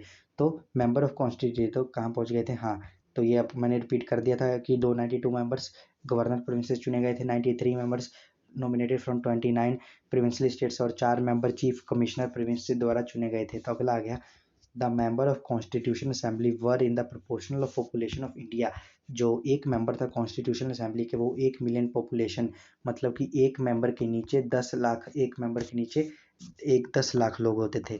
एक कॉन्स्टिट्यूशन मेंबर के नीचे 10 लाख लोग होते थे, ऐसे अनुमान लगाया था। संविधान सभा के सदस्य भारत की जनसंख्या के अनुपात में थे। संविधान सभा के सदस्य भारत की जनसंख्या के अनुपात में थे। ये आपको एग्जाम्पल देके समझाया गया है। आपको एग्जाम्पल देके समझाया गया है कि एक कॉन्स्टिट्यूशन असेंबली मेंबर के नीचे के अनुपात 10 लाख की जनसंख्या होती है। एक मेंबर के अनुपात 10 लाख लोगों की जनसंख्या होती है। तो बच्चा उस समय इतना डराव था कि लोगों को पकड़ पकड़ कर लेके आ जा रहा था। लोगों को, ये जो 389 मेंबर्स थे, ये अपने आप से नहीं आ रहे थे, इनको पकड़ पकड़ के, इनको लालच दे दे कर लाया जा रहा था कॉन्स्टिट्यूशन असेंबली में। संविधान सभा में इनको पकड़ पकड़ के लेके आया जा रहा था कि ये आ नहीं रहे थे अपने मन से। ये अभी भी डर रहे थे कि अगर ये हो गया हमें मार देंगे अंग्रेज अगर हम चले गए। इनको डराया धमकाया जा रहा था। ये समझ रहे थे, ये बेवकूफ़ लोग थे कि अभी भी नहीं पता चला कि हमारा संविधान बन रहा है तो जाके हिस्सा देना चाहिए। तो पकड़ पकड़ के लोग आ रहे थे। तो बच्चा, ऐसे दो लोग ऐसे थे जिन्हें, जो कॉन्स्टिट्यूशन सभा के मेंबर नहीं बने थे उस समय, जो बड़े बड़े लीडर्स थे उनकी बात कर रहा हूँ। उसमें से 2 लोग ऐसे थे जो कॉन्स्टिट्यूशन के असेंबली के लीडर्स मेंबर्स नहीं बने थे। कौन से 2 थे मेंबर, देख लीजिए। हमें जाने में जितना भी लोकप्रिय लोग उन पकड़ कर, हाँ, लोग उनको पकड़ कर संविधान सभा में सदस्य बनाया जा रहा था, सिवाय 2 लोगों को छोड़कर। कौन कौन सा 2 लोग? मोहनदास करमचंद गांधी, एक हमारे गांधी जी अंकल, और एक जो पाकिस्तान में इन्होंने अंकल ने की थी पाकिस्तान की मांग, जिन्ना नाम तो सुना होगा। पाकिस्तान में नोट्स के ऊपर, रुपये नोट में होते हैं जो पैसे के ऊपर, इनका फोटो होता है, जिन्ना अंकल का फोटो होता है। और इंडिया में होता है, गांधी अंकल का फोटो होता है। तो बच्चा, गांधी अंकल को फादर ऑफ नेशन कहा जाता है, पूरे देश का बापू कहा जाता है। ये बताइए, सही कहा जाता है कि नहीं कहा जाता? किसने उपाधि दी थी? बच्चा, अगर मैं आपको एक फैक्ट बताऊं तो असल में बच्चा, इनको किसी ने उपाधि दी ही नहीं थी। किसी ने शीर्षक दिया ही नहीं था। इनको कहा ही नहीं जाता है। इनको पता नहीं ना, Gandhi ji was never given a title of father of nation. इन्हें फादर ऑफ नेशन, पूरे देश का बापू कहा ही नहीं जाता है। इसके ऊपर एक लड़की ने केस भी किया था। रियल बात बता रहा हूँ, लड़की ने केस कर दिया था। लड़की ने केस किया था कि आप बोल रहे हो कि गांधी जी को फादर ऑफ नेशन कहा जाता है, ये कहीं लिखती रूप में तो है ही नहीं। एक लड़की ने रियल में केस कर दिया था इसके ऊपर कि गांधी जी को फादर ऑफ नेशन क्यों कहा जाता है, कहीं लिखती रूप में इसका तो एविडेंस ही नहीं है। देख लीजिए कि लड़की ने केस कर दिया था। अब भी ऐसे ऐसे फैक्ट निकालिए और चलिए सुप्रीम कोर्ट केस करने चलते हैं। तो कौन कौन से 2 लोग हैं, बहुत ज़्यादा बच्चा इंपॉर्टेंट। कौन सा लोग उस समय, आप बोलेंगे कि सर क्यों नहीं आ रहे थे, तो ब्रिटिश लोगों ने मंजूरी दे दी थी। बच्चा, डर ही ऐसी चीज़ है, जो डर गया सो मर गया। वो लोग डर गए थे और सोच रहे थे कि हम मर जाएंगे, तो सिर्फ वो इसलिए लोग उनको पकड़ पकड़ के लेकर कॉन्स्टिट्यूशन असेंबली में शामिल कर रहे थे। तो किन 2 लोगों को शामिल नहीं किया गया? 2 लोगों को छोड़कर ये लोग आए ही नहीं, मोहम्मद करमचंद गांधी और M.K. जिन्ना, इन 2 लोगों को नहीं किया गया। और ये हमें बता दिया कि father of nation Gandhi ji को कहा ही नहीं जाता। और गांधी जी को महात्मा की टाइटल किसने दिया था? गांधी जी को महात्मा का टाइटल किसने दिया था? गांधी जी को महात्मा का टाइटल किसने दिया था? गांधी जी को महात्मा का टाइटल किसने दिया था? रविंद्रनाथ टैगोर जी ने दिया था। गांधी जी ने गांधी जी को महात्मा का टाइटल रविंद्रनाथ टैगोर जी ने दिया था। रविंद्रनाथ टैगोर ने हमारा राष्ट्रीय गान लिखा था। चलिए, तो अब मेंबर्स सर बन गए, यहाँ से इलेक्ट हुए। नॉमिनेटेड मेंबर इतने थे, महिलाएं इतनी थी, यहाँ से पकड़ कर लेकर आ रहे थे। तो ये था फलाना था। 2 लोगों को नहीं पकड़े थे, मोहम्मद गांधी जी और जिन्ना अंकल, ये 2 लोग कॉन्स्टिट्यूशन असेंबली के मेंबर नहीं बने थे। सर ठीक है, हो गया। तो सर इनकी फर्स्ट मीटिंग कब हुई थी? तो बच्चा देख लीजिए, संविधान सभा की पहली बैठक कब हुई थी? संविधान सभा की पहली बैठक 9 दिसंबर 1946 में हुई थी। 9 दिसंबर 1946 में हुई थी संविधान सभा की पहली बैठक। संविधान सभा की पहली बैठक 9 दिसंबर 1946 में हुई थी। 1946 में ही मंजूरी मिल गई थी संविधान बनाने की, और फटाफट काम निपटा लिया। ये मेंबर यहाँ से चूज कर लिए 2 लोगों को छोड़कर, और पहली मीटिंग भी कर दी उन्होंने। ये बच्चा, जो इसके बाद जो आगे आ रहा है बहुत ज़्यादा इंपॉर्टेंट है। सब डेट्स याद करने हैं। कौन कौन से मेंबर थे ड्राफ्टिंग कमेटी के मेंबर, डॉक्टर B.R. अम्बेडकर का रोल क्या था, वो सब हम इसके नेक्स्ट पढ़ने वाले हैं। तो ये पढ़ लीजिए कि संविधान सभा की पहली बैठक कब हुई थी। याद कर लीजिए, चाप लीजिए, दिमाग में घुसा लीजिए, घोल के पी लीजिए। संविधान सभा की पहली बैठक 9 दिसंबर 1946 में हुई थी। संविधान सभा की पहली बैठक 9 दिसंबर 1946 में हुई थी। और जब ये पहली बैठक हुई थी तो बच्चा, उस समय कोई तो लीडर तो रहा होगा। मान लीजिए कि आप लोग बैठे हैं, कोई बच्चा लीडर तो रहा होगा कि या सिर्फ एक दीवार को सुना रहे थे। तो उस समय बच्चा ये सबसे बुजुर्ग थे उस समय डॉक्टर सच्चिदानंद सिन्हा। डॉक्टर सच्चिदानंद सिन्हा सबसे बुजुर्ग थे। इनको टेम्पररी अस्थाई अध्यक्ष बना दिया। अस्थाई स्थाई मतलब आपको पता ही है, एक परमानेंट होता है, पूरा परमानेंट यहाँ का ही है, टेम्पररी यहाँ कभी यहाँ उड़ के चल जाता है, कभी उधर कभी इधर। ये तो उस समय सबसे बुजुर्ग कौन थे? सच्चिदानंद सिन्हा। जितने मेंबर्स थे टोटल 389 मेंबर्स थे, 389 में सबसे बुजुर्ग थे डॉक्टर सच्चिदानंद सिन्हा। सच्चिदानंद सिन्हा तो लोग 389 के 389 मेंबर्स 388 मेंबर्स ने कहा कि डॉक्टर सच्चिदानंद सिन्हा को बना देते हैं, हमारे से ज़्यादा इनको एक्सपीरियंस भी है, तो उनको टेम्पररी चेयरमैन बनाया गया और इनके सामने ये बैठक हो ही गई। और बाद में परमानेंट चेयर किसको बना दिया गया? बाद में permanent chair doctor Rajendra Prasad को बना दिया गया। डॉक्टर राजेंद्र प्रसाद को बना दिया गया। कब बना दिया गया? 11 दिसंबर 1946 में। 11 दिसंबर 1946 में। पहली बैठक कब हुई थी? 9 दिसंबर 1946 में। तो बच्चा कोई लीडर तो होना चाहिए, किसके सामने आप कोई बात रख रहे हो, किसके सामने रखोगे? एक दीवार को तो नहीं सुनाई दोगे। तो उस समय सबसे बुजुर्ग थे डॉक्टर सच्चिदानंद सिन्हा, तो उनको टेम्पररी चेयर बना दिया गया। 2 दिन बाद लोग 389 मेंबर्स ने विचार कर सबसे एक्सपीरियंस, सबसे कुशल और इंटेलिजेंट होशियार डॉक्टर राजेंद्र प्रसाद जी को स्थायी अध्यक्ष बना दिया था, कॉन्स्टिट्यूशनल असेंबली का चेयरमैन बना दिया था। क्या बना दिया था? 11 दिसंबर 1946 में। 11 दिसंबर 1946 में। फिर रिपीट करता हूँ, 9 दिसंबर 1946 में कॉन्स्टिट्यूशन असेंबली की पहली सभा हुई थी। उसमें टेम्पररी चेयरमैन बना दिया था डॉक्टर सच्चिदानंद सिन्हा को और परमानेंट चेयर बनाया गया। परमानेंट चेयरमैन 2 दिन बाद बनाया गया डॉक्टर राजेंद्र प्रसाद को। कब बनाया गया था? 11 दिसंबर 1946 में। और चेयरमैन के नीचे बच्चा डिप्टी चेयरमैन तो होते हैं, जैसे डीएम के नीचे एसडीएम होता है, डीएम के नीचे एसडीएम होता है, एसडीएम के नीचे भी और कुछ होता है और होते हैं। तो बस ऐसे ही चेयरमैन, मान लीजिए कि परमानेंट चेयरमैन का तबीयत खराब है, या परमानेंट चेयर का तत्कालीन मौत हो गया, तो उसके बारे में कौन से फिर तो बता इतनी जल्दी तो कोई लीडर ऐसे थोड़ी चुन लेंगे, ऐसे ही थोड़ी चुन लेंगे आप लोग लीडर। मान लीजिए कि आप लोग 4-5 जने हो कि किसी का तबीयत खराब हो गया, 5 जने में सारे बोलेंगे मैं लीडर मैं लीडर मैं लीडर मैं लीडर। तो इसीलिए एक को लीडर भी चुना जाता है, लीडर के नीचे आते हैं। तो समझ गए होंगे बच्चे, इतना भी होने आप लोग। डिप्टी चेयरमैन चुने गए थे। डिप्टी चेयरमैन किसको किसको चुना गया था? श्री एच.सी. मुखर्जी को। डिप्टी चेयरमैन किसको चुना गया था? श्री एच.सी. मुखर्जी को और वी.टी. कृष्णामाचारी को। डिप्टी चेयरमैन किसे चुना गया था? श्री एच.सी. मुखर्जी को चुना गया था डिप्टी चेयरमैन। और किसको चुना गया था? वी.टी. कृष्णा, मैं लिख देता हूँ, वी.टी. कृष्णामाचारी जी को डिप्टी चेयरमैन चुना गया था। अगर वो थोड़ा प्रॉब्लम है तो ये करेंगे, ये प्रॉब्लम है तो ये करेंगे। तो बच्चा ऐसे तो हो ही नहीं सकता कि एक ही दिन में तीनों के तीनों प्रॉब्लम में आ जाए, कोई इनके ऊपर हेल्थ बिगड़ जाए या डेथ हो जाए, ऐसे तो हो ही नहीं सकता। और एडवाइज़र कौन था? सलाहकार कौन था? वहाँ का सलाहकार कौन था? संविधान असेंबली का, हमारे कॉन्स्टिट्यूशन असेंबली का, संविधान सभा का सलाहकार कौन था? सलाहकार थे श्री बी.एन. राव। सलाहकार कौन थे? श्री बी.एन. राव थे सलाहकार थे हमारे श्री बी.एन. राव। तो बच्चा सब तो देखा होगा कि कॉन्स्टिट्यूशन असेंबली उस समय की है। तो क्या बच्चा सर किसने मैप पेश किया? क्या नाम था जो मैप पेश किया था? उसके बारे में भी तो कहा आपसे मैंने, फुल या डिटेल टू डिटेल वाइज चलेंगे, कंसेप्ट वाइज। अगर मेकिंग ऑफ इंडियन कॉन्स्टिट्यूशन में आपका क्वेश्चन आ जाए तो जहाँ से मर्जी पूछ दे, आपका एक क्वेश्चन भी नहीं छूटेगा। तो देख लीजिए, 13 दिसंबर 1946 में सबसे पहली बैठक 9 दिसंबर को परमानेंट चेयरमैन किसको चुना गया था? डॉक्टर राजेंद्र प्रसाद को 11 दिसंबर को। और फिर उसके 2 दिन बाद ऐसे याद कर लीजिए, देखिए जैसे जैसे मैं रिपीट करता जा रहा हूँ, जब आप नोट्स लिखेंगे ऐसे याद कर लीजिए।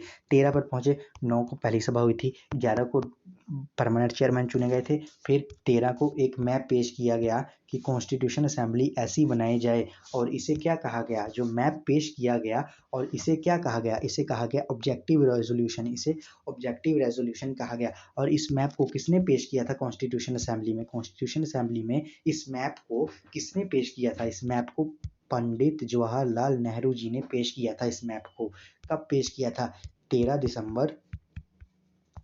दिसंबर 1946 में एक मैप पेश किया गया कि कॉन्स्टिट्यूशन असेंबली ऐसी बनाई जाए जिसे ऑब्जेक्टिव रेजोल्यूशन नाम दिया गया। इस मैप को जो कॉन्स्टिट्यूशन असेंबली बनाई जाए, इस मैप को नाम दिया गया, क्या नाम दिया गया? Objective resolution. और इसे पंडित जवाहरलाल नेहरू अंकल जी ने पेश किया था। तो अगला आ गया 3 जून। आप सबने सुना होगा आप सब ने क्या सुना होगा, आप सब ने सुना होगा कि भारत और पाकिस्तान का बंटवारा हुआ था। एग्जैक्ट डेट किसी बच्चे को पता है? बताइए, अगर किसी को पता है तो उससे तो बच्चा मैं सलाम करूंगा, सल्यूट करूंगा, हैट्स ऑफ। जिस बच्चे को डेट पता है कब हुआ था, उस बच्चे के लिए हैट्स ऑफ, मेरी तरफ से हैट्स ऑफ। तो 3 जून 1947, माउंट बैटन कौन था? यही वही गधा था, माउंट बैटन। इसने ही इसने ही बंटवारा किया था, माउंट बैटन ने ही बंटवारा किया था, माउंट बैटन ने ही बंटवारा किया था, देखिए। और यही मनहूस दिन था जिस दिन इंडिया का पार्टीशन हुआ था। पार्टीशन मतलब कि बंटवारा हुआ था 3 जनवरी 1947 माउंट बैटन प्लान के अनुसार। माउंट बैटन प्लान मतलब कि माउंट बैटन ने ही किया था, बंटवारा किया था। और किसका बंटवारा किया था? इंडिया का बंटवारा किया था, इंडिया का बंटवारा किया था, इंडिया का बंटवारा किया था। तो मान लीजिए उधर पाकिस्तान कॉन्स्टिट्यूशन असेंबली भी तो बनेगी पाकिस्तान कॉन्स्टिट्यूशन असेंबली में से। तो पाकिस्तान इंडिया का बंटवारा कर दिया कि इंडिया बना दिया और कोई पाकिस्तान बना दिया। और जो जिन्ना लोग अंकल थे वो तो उसमें से जो हमारे इंडियन कॉन्स्टिट्यूशन असेंबली के 389 मेंबर्स थे टोटल, हमारे इंडियन कॉन्स्टिट्यूशन के टोटल 389 मेंबर्स थे। इसमें से कई लोग पाकिस्तान चले गए और कई लोग इंडिया में ही रह गए। पाकिस्तान कितने लोग चले गए? 389 में से देख लीजिए, इंडिया के 389 में से 90 लोगों ने रिज़ाइन कर दिया। 90 लोग रिज़ाइन करके, ये इधर पाकिस्तान इधर इंडिया के 389 थे, 389 में से 90 लोग रिज़ाइन करके पाकिस्तान चले गए। और इंडिया में कितने मेंबर्स रह गए? इंडिया में टोटल 299 मेंबर्स रह गए, 299 मेंबर्स रह गए। संविधान सभा में मेंबर्स होते हैं ना बच्चा, लोकसभा राज्यसभा में क्या कितने मेंबर्स होते हैं, कितने सदस्य होते हैं, सब ये सब पता है कि नहीं? बेसिक है बच्चा, ये पूरा बेसिक है, ये सब तो पता होना चाहिए कि मेंबर्स होते हैं। देश में रह रहे हो ये भी नहीं पता होना चाहिए बच्चा कि देश कैसे चलता है, ये फलाना ढिंकरा। तो 389 मेंबर्स में 90 लोग रिजाइन करके पाकिस्तान चले गए। वही मुसलमान लोग जिनको जाना था वो लोग चले गए थे। तो ठीक है, फिर अगला पॉइंट क्या आ गया बच्चा? अगला पॉइंट क्या आ गया? The constitution assembly. सीए मतलब बच्चा जहाँ पर सीए लिखेगा तो कॉन्स्टिट्यूशन असेंबली समझ लीजिएगा। मैं अभी आपको प्रेफर करूंगा कि इतना बड़ा लंबा चौड़ा नाम लिखने से जगह आप कॉन्स्टिट्यूशन असेंबली पढ़ रहे हैं बच्चा, थोड़ा उसको शॉर्ट फॉर्म में लिख लीजिए। स्मार्ट वर्क कीजिए, हार्ड वर्क नहीं कीजिए, हार्ड वर्क मत कीजिए, स्मार्ट वर्क कीजिए। कॉन्स्टिट्यूशन असेंबली को सीए लिख लीजिए, आपका टाइम बचेगा। आप बोलेंगे सर कॉन्स्टिट्यूशन असेंबली में कितना टाइम बचेगा? तो बच्चा जिस बच्चे को ये छोटा छोटा अपने समय का पता कदर करेगा ना, तो वही, चलो क्या बताऊं आपको, बहुत बोल दिया है ऊपर, बहुत बोल दिया है। Constitution present 3 draft rough copy, constitution assembly 3 rough copy बनाया। रफ कॉपी मान लीजिए कि रफ कॉपी एक फेयर कॉपी होती है आपकी, मैथ की फेयर कॉपी। मान लीजिए कि आपने एक सम निकाला, इस चैप्टर का ये निकाला, इस चैप्टर में 3 चैप्टर के आपको सम थे, आपको फेयर में लिखना था, फेयर का कॉपी आपका प्रिंसिपल चेक करना था। आपको पहले आप तो रफ कॉपी तो बनाओगे ना, कि सीधा फेयर पर तो नहीं लिख दोगे, इतने कॉन्फिडेंस तो नहीं है। वो भी सम बहुत ही हार्ड भी सम था, आपको पता नहीं कैसा सम है। एक इस चैप्टर का था, एक ए चैप्टर का, एक बी चैप्टर का, एक सी चैप्टर का। पहले रफ कॉपी बनाओगे, ए चैप्टर की रफ कॉपी बनाओगे, बी चैप्टर की रफ कॉपी बनाओगे और सी चैप्टर की रफ कॉपी बनाओगे। फिर आगे फेयर पे लिखोगे, एक पेज पे ए, फिर बी, सी।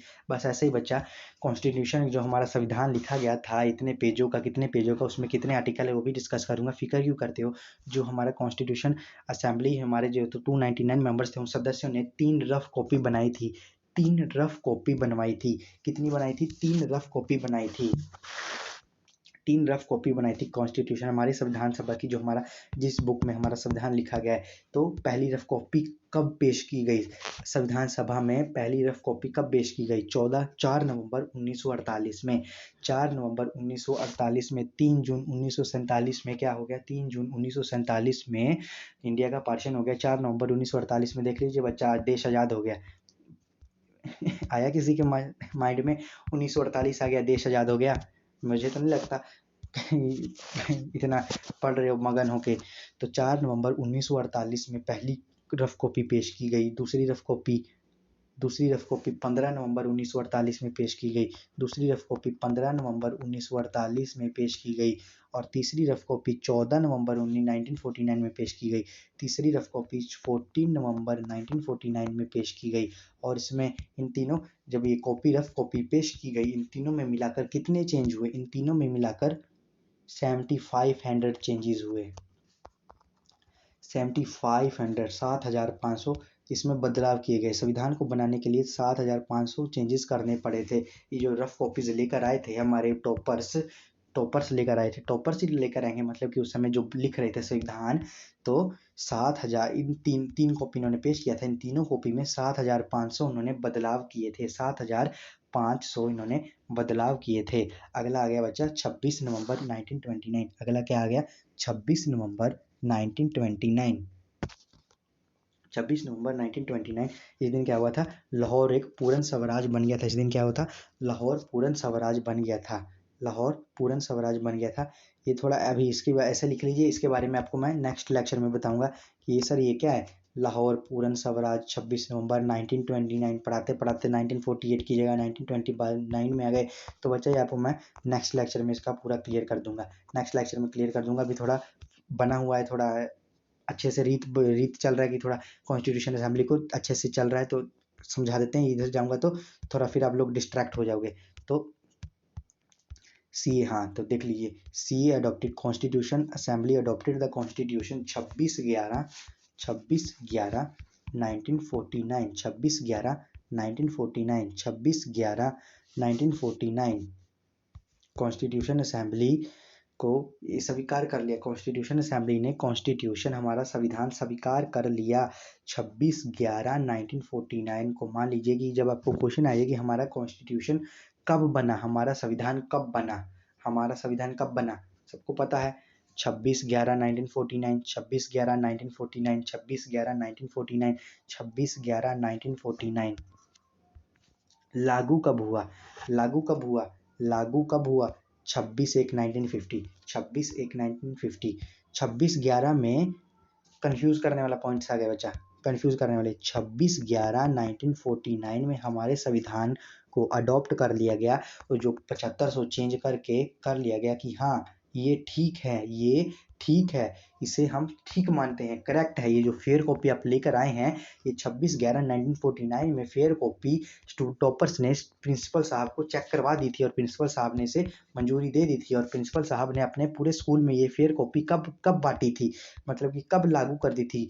ये 26/1 1950 में प्रिंसिपल साहब ने ये जो फेयर कॉपी 26/11 1949 में जो स्वीकार कर ली थी, वो 26 जनवरी 1950 में बांट दी थी। 26 जनवरी इसी दिन को लागू संविधान लागू हुआ था, और इसी दिन रिपब्लिक डे मनाया जाता है। रिपब्लिक डे मनाया जाता है। बीच में रह गया, लास्ट मीटिंग कब हुई थी कॉन्स्टिट्यूशन असेंबली की? कॉन्स्टिट्यूशन असेंबली की लास्ट मीटिंग कब हुई थी? कॉन्स्टिट्यूशन असेंबली की लास्ट मीटिंग 24 जनवरी 1950। 24 जनवरी 1950 में हुई थी। 24 जनवरी 1950 में हुई थी। 24 जनवरी 1950 में थी। अब बोलेंगे सर 25 जनवरी को इन्होंने क्यों नहीं लागू कर दिया? 25 जनवरी को बच्चा मेरे ख्याल से बीच में संडे आ गया था। 25 जनवरी को नहीं नहीं नहीं नहीं नहीं, संडे नहीं आया था। 26/11 को इन्होंने पूरा कर लिया, जो हो गया। 24 जनवरी को लास्ट इनकी मीटिंग हुई थी, और 25 जनवरी को इन्होंने पूरे देश में छुट्टी रखी थी। 25 जनवरी को पूरे देश में छुट्टी रखी थी, और उसके अगले दिन 26 जनवरी को हमारा संविधान लागू कर दिया गया। 26 जनवरी को हमारा संविधान लागू कर दिया गया था, और इसी दिन डॉक्टर राजेंद्र प्रसाद को बिना किसी विरोध के प्रेसिडेंट चुन लिया गया था। 26 जब लास्ट मीटिंग हुई थी, डॉक्टर राजेंद्र प्रसाद कौन थे? परमानेंट चेयरमैन थे हमारे कॉन्स्टिट्यूशन असेंबली के। और 26 जनवरी 1941 में, 26 जनवरी 1950 में डॉक्टर राजेंद्र प्रसाद को बिना किसी विद्रोह के, विरोध के प्रेसिडेंट चुन के लिया गया, उनको प्रेसिडेंट बना दिया गया था। और उन्होंने क्या कर लिया था? 25 तारीख को पूरे देश में छुट्टी रख दी गई थी संविधान बनने की खुशी में, और उसके अगले दिन ही 26 जनवरी 1950 में हमारा संविधान लागू हो गया था, जिसे हम रिपब्लिक डे ऑफ इंडिया के नाम से जानते हैं। और जानना भी चाहिए। आपको पता चला कि एक संविधान बनने में ऐसे ऐसे सब कहानी भी हो सकता है। कभी सोचा था कि ये कहानी जानने को मिलेगा? सोचा था कभी? तो चलिए थोड़ा और पढ़ लेते हैं। हाँ, ये जो पूछा गया सर संविधान बनने में कितना टाइम लगा। देखो बच्चा, संविधान बनने में कितना टाइम लगा? संविधान बनने में 2 साल 11 महीने 18 दिन। 2 साल 11 महीने 18 दिन लगे। ये क्वेश्चन नहीं पूछेगा, पूछ भी सकता है, पर आपको याद रहना चाहिए। पूछ सकता है, जैसा आपका एक पैरामेडिकल एग्जाम है, अगर ये पूछ सकता है कि छप्पा अभिनेत्री अभिनेता के बारे में पूछ सकता है। बच्चे ये कोई करंट अफेयर्स के क्वेश्चन है, मतलब मजाक समझ के रखा है, वो पूछ सकता है, तो ये बच्चा क्यों नहीं पूछ सकता? पूछ सकता है। तो संविधान बनने में कितना टाइम लगा? 2 साल 11 महीना 18 दिन लगा था। और टोटल कितनी बैठक हुई थी, कितनी बैठक किए थे संविधान सभा में? 11 सेशन। 11 सेशन मतलब कि 11 बैठक हुई थी। ये 2 साल 11 महीने 18 दिन में 2 साल 11 महीने 18 दिन में 11 बैठक हुई थी। 11 बैठक हुई थी और इन 11 बैठक के ऊपर 64 लाख रुपया खर्च किया गया था। 11 बैठक के ऊपर 64 लाख रुपया खर्च कर दिया गया था और हमारा संविधान बनाया गया था 2 साल 11 महीने 18 दिन में। एक इम्पोर्टेंट बात बताता हूँ, इंडिया का संविधान पूरी दुनिया में से सबसे लेंथीएस्ट रिटन कॉन्स्टिट्यूशन है, सबसे लंबा है और वो भी लिखती रूप में है।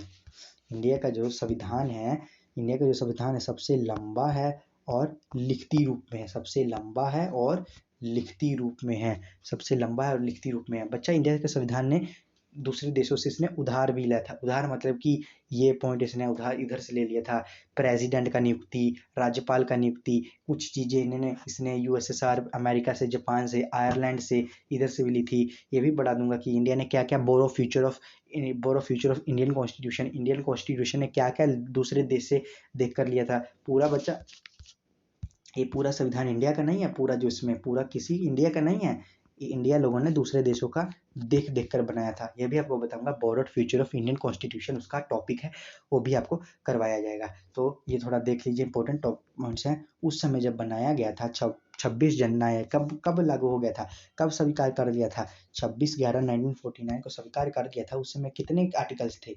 उस समय 395 आर्टिकल्स थे और अभी करंट में कितने चल रहे हैं? 450।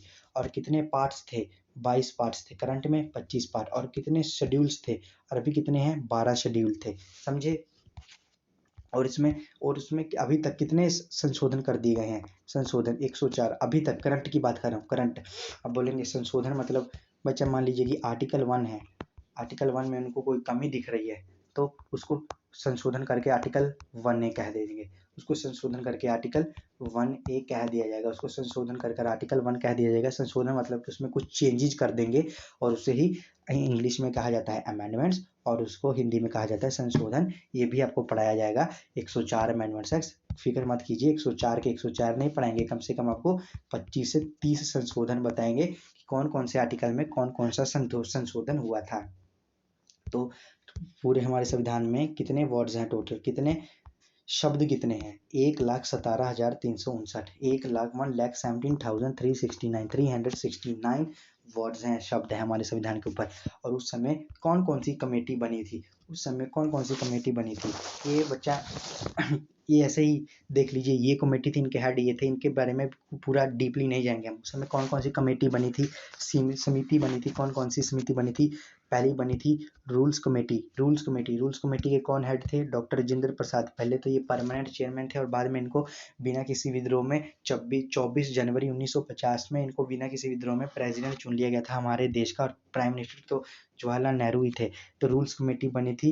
रूल्स कमेटी का अध्यक्ष कौन थे? डॉक्टर राजेंद्र प्रसाद। फिर अगला यूनियन पावर कमेटी, संघ शक्ति समिति बनी थी, इनके अध्यक्ष कौन थे?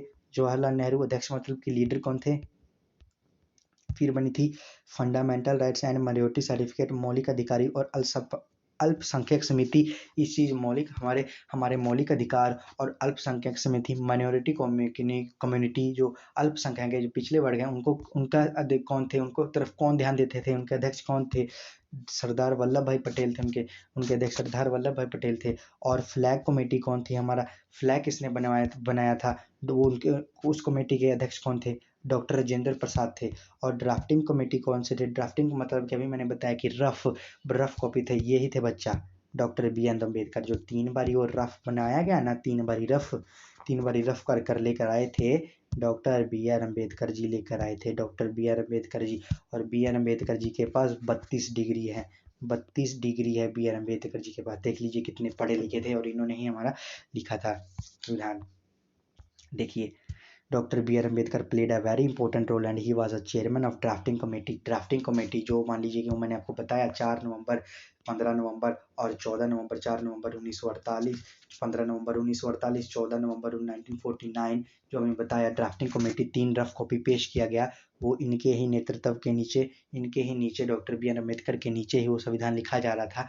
और संविधान सभा में पेश किया जा रहा था। तो father of Indian constitution, Bharat के संविधान का पिताजी किसे कहा जाता है, फादर किसे कहा जाता है, तो doctor B are Ambedkar ji को कहा जाता है। ड्राफ्टिंग कमेटी थे, ड्राफ्टिंग कमेटी के अंदर 7 लोग थे, ड्राफ्टिंग कमेटी के अंदर 7 लोग थे। ये जो बी आर अम्बेडकर जी की ड्राफ्टिंग कमेटी थी, बी आर अम्बेडकर जी तो उनके अध्यक्ष थे। ड्राफ्टिंग कमेटी के 7 लोग थे। कौन थे? डॉक्टर, पहले तो बी आर अम्बेडकर आ गए, फिर दूसरे कौन सा आ गए, अलादी कृष्णा स्वामी अय्यर, तीसरे आ गए के एम मांझी, चौथे आ गए एन गोपाल स्वामी। ये बच्चा ये टाइम पास के लिए नहीं पढ़ा रहा, याद करने आपको सातों के सातों नेम। बी आर अम्बेडकर थे, अलादी कृष्णा स्वामी अय्यर थे, के एम मांझी थे, एन गोपाल स्वामी थे, सैयद मोहम्मद सदुल्ला थे, बी एल मीटर थे। बी एल मीटर अंकल जी ने रिजाइन कर दिया, और उनकी रिजाइन मतलब कि रेजिग्नेशन, अपने पद से हट गए। इनकी जगह माधव राव जी आ गए। फिर डीपी खैतान थे, डीपी खैतान जी की मृत्यु हो गई, उनकी जगह कौन आ गए थे, वीटी कृष्णा मोराची आ गए थे, इनकी जगह वीटी कृष्णा मोराची आ गए थे। अब बचा कुछ 3 to 4 पॉइंट्स, 5 पॉइंट्स है टोटल, 5 की 7 7 8 सॉरी 8 पॉइंट्स है, बहुत ज़्यादा इंपॉर्टेंट है, थोड़ा बेसिक ही है, पूरा बेसिक है। तो देखिए हमारा कॉन्स्टिट्यूशन कब अडॉप्ट हुआ, हमारा कॉन्स्टिट्यूशन कब अडॉप्ट हुआ, 26 नवंबर 1949 को हमारा कॉन्स्टिट्यूशन अडॉप्ट कर लिया गया, स्वीकार कर लिया गया। और the constitution assembly, national anthem बच्चा हमारा कब लिखा गया, हमारा नेशनल एंथम कब लिखा गया, हमारा नेशनल एंथम कब लिखा गया, मतलब कि हमारे नेशनल एंथम को लिखा नहीं गया, हमारे नेशनल एंथम को, ये जो कॉन्स्टिट्यूशन असेंबली बनी थी 299 मेंबर्स की, पहले 389 मेंबर्स थे, इसमें से 90 लोग रिजाइन करके चले गए थे। और इसको हमारे नेशनल एंथम को, राष्ट्रीय गान को इस असेंबली में किया गया, इसके ऊपर चर्चा की गई। और कब स्वीकार किया हमारे जो 299 मेंबर्स थे, इन्होंने स्वीकार किया 24 नवंबर 1950 में, 24 नवंबर 1950 में इन्होंने स्वीकार कर लिया। और हमारा नेशनल सॉन्ग जो हमारा वंदे मातरम है, वो कब अडॉप्ट हुआ था कॉन्स्टिट्यूशन असेंबली में, लिखा था बंकिम चंद्र चटर्जी ने, इसके ऊपर भी बैठक हुई थी, सभा हुई थी, वो कब स्वीकार किया था, 24 जनवरी 1950 में, 24 जनवरी 1950 में, 24 जनवरी 1950 में। और नेशनल फ्लैग कब किया था, नेशनल फ्लैग है जो, वो कब स्वीकार किया था हमारे कॉन्स्टिट्यूशन असेंबली ने, संविधान सभा ने, 22 जुलाई 1947, 22 जुलाई 1947। और हमारे नेशनल फ्लैग को किसने डिज़ाइन किया था, पिंगले वेंकैया जी ने हमारे नेशनल फ्लैग को डिज़ाइन किया था, पिंगले वेंकैया जी ने हमारे नेशनल फ्लैग को डिज़ाइन किया था। तो हमारे कॉन्स्टिट्यूशन असेंबली का सिंबल क्या है, चिन्ह क्या है, एलिफेंट। एलिफेंट देखा ही होगा कि वो जो सत्य में विजय वाला चिन्ह है, 3 एलिफेंट के निशान वहाँ पे। कैलीग्राफर मतलब कौन होते हैं, सुंदर लिखाई लिखने वाले। बच्चा ये doctor B are Ambedkar ji ने तो लिख दिया, बच्चा ये संविधान है हमारी, ये कोई 10वीं क्लास की कॉपी नहीं है कि ऐसे ही लिख दिया जाएगा। तो फिर एक जब हमारा संविधान अच्छे से सब कुछ हो गया, तो कैलीग्राफर बुलाए गए। कैलीग्राफर कौन होते हैं, सुंदर लिखाई लिखने वाले। सुंदर लिखाई लिखने वाले मतलब कि जो इंग्लिश में एक्सपर्ट था उस समय, इंग्लिश में एक्सपर्ट कौन था, इंग्लिश में सबसे अच्छी लिखाई किनकी थी, इंग्लिश में सबसे अच्छी लिखाई थी प्रेम बिहारी रायजाद की। प्रेम बिहारी रायजाद जी को बुलाया गया, इनकी ये इंग्लिश में एक्सपर्ट थे। तो इनकी ही राइटिंग थी, इंग्लिश में इनकी ही राइटिंग है जो हमारे संविधान में लिखी गई है। अगर आपने देखिएगा कि गूगल पर नेट की सर्च करिएगा कि अगर, तो वो तो इनकी राइटिंग वाला तो आएगा नहीं, इनकी राइटिंग है तो दिल्ली में रखा हुआ संविधान सभा के म्यूजियम के अंदर रखा गया है, इनकी राइटिंग से बना हुआ, इनके हाथ से लिखा हुआ संविधान। इंग्लिश एक्सपर्ट थे। और हिंदी एक्सपर्ट कौन थे, हिंदी एक्सपर्ट थे गोपाल कृष्ण वायदा। हिंदी एक्सपर्ट गोपाल कृष्ण वायद्या इन्होंने लिखा था। और पिक्चर फॉर्म में किसने बताया था, नंदलाल बोस ने। पिक्चर फॉर्म में किसने बनवाया था, किसने बताया था, एक्सपर्ट कौन थे, नंदलाल बोस ने। आई होप स्टूडेंट्स आपको आज का लेक्चर अच्छा लगा होगा। तो बच्चा आज का लेक्चर तो बहुत ही ज़्यादा इंटरेस्टिंग हुआ होगा आपके सबके लिए। अगर ये आपको सेशन अच्छा लगा होगा तो लाइक कीजिएगा, और भी ऐसी मज़ेदार वीडियो को देखने के लिए हमारे इस चैनल को सब्सक्राइब कीजिए। द प्योर एजुकेशन जो कि आपको पैरामेडिकल और पॉलिटेक्निक एग्जाम के लिए बहुत ही अच्छी तरह से तैयारी करा रहा है। तो चलिए बच्चा, आज के लेक्चर में बस इतना ही। मिलते हैं आपके अगले नेक्स्ट लेक्चर में। आपके इसी लेक्चर के रिस्पॉन्स से मैं पॉलिटी का नेक्स्ट लेक्चर लेकर आऊँगा। आपका अगर रिस्पॉन्स अच्छा हुआ तो उसके अगले दिन ही आपका पॉलिटी का नेक्स्ट लेक्चर आ जाएगा। आपका बच्चा मेडाइवल हिस्ट्री का रिस्पॉन्स बड़ा अच्छा आया आज जो लगा था। उसके अगले रजिया सुल्ताना वाला आपका वीडियो, ये आपका वीडियो कल तक या परसों तक कल तक आपका वीडियो आ जाएगा। टेंशन मत लीजिए। एक दिन आपकी पॉलिटी होगी, एक दिन आपकी पॉलिटी का शाम को हो जाएगी, एक दिन आपकी हिस्ट्री हो जाएगी। अब रेगुलर चलेंगे। मुझे पता है कि कई बच्चे सोच रहे हैं कि सर मॉडर्न हिस्ट्री तो आपने वहाँ तक ही छुड़ा कर दिया। सर अब वो कर्नाटका वार बता रहे थे बच्चा, वो भी आ जाएगा कल या परसों तक, वो भी आ जाएगा। तो चलिए पढ़ाई करते रहें। All the very best. जय हिंद, जय भारत।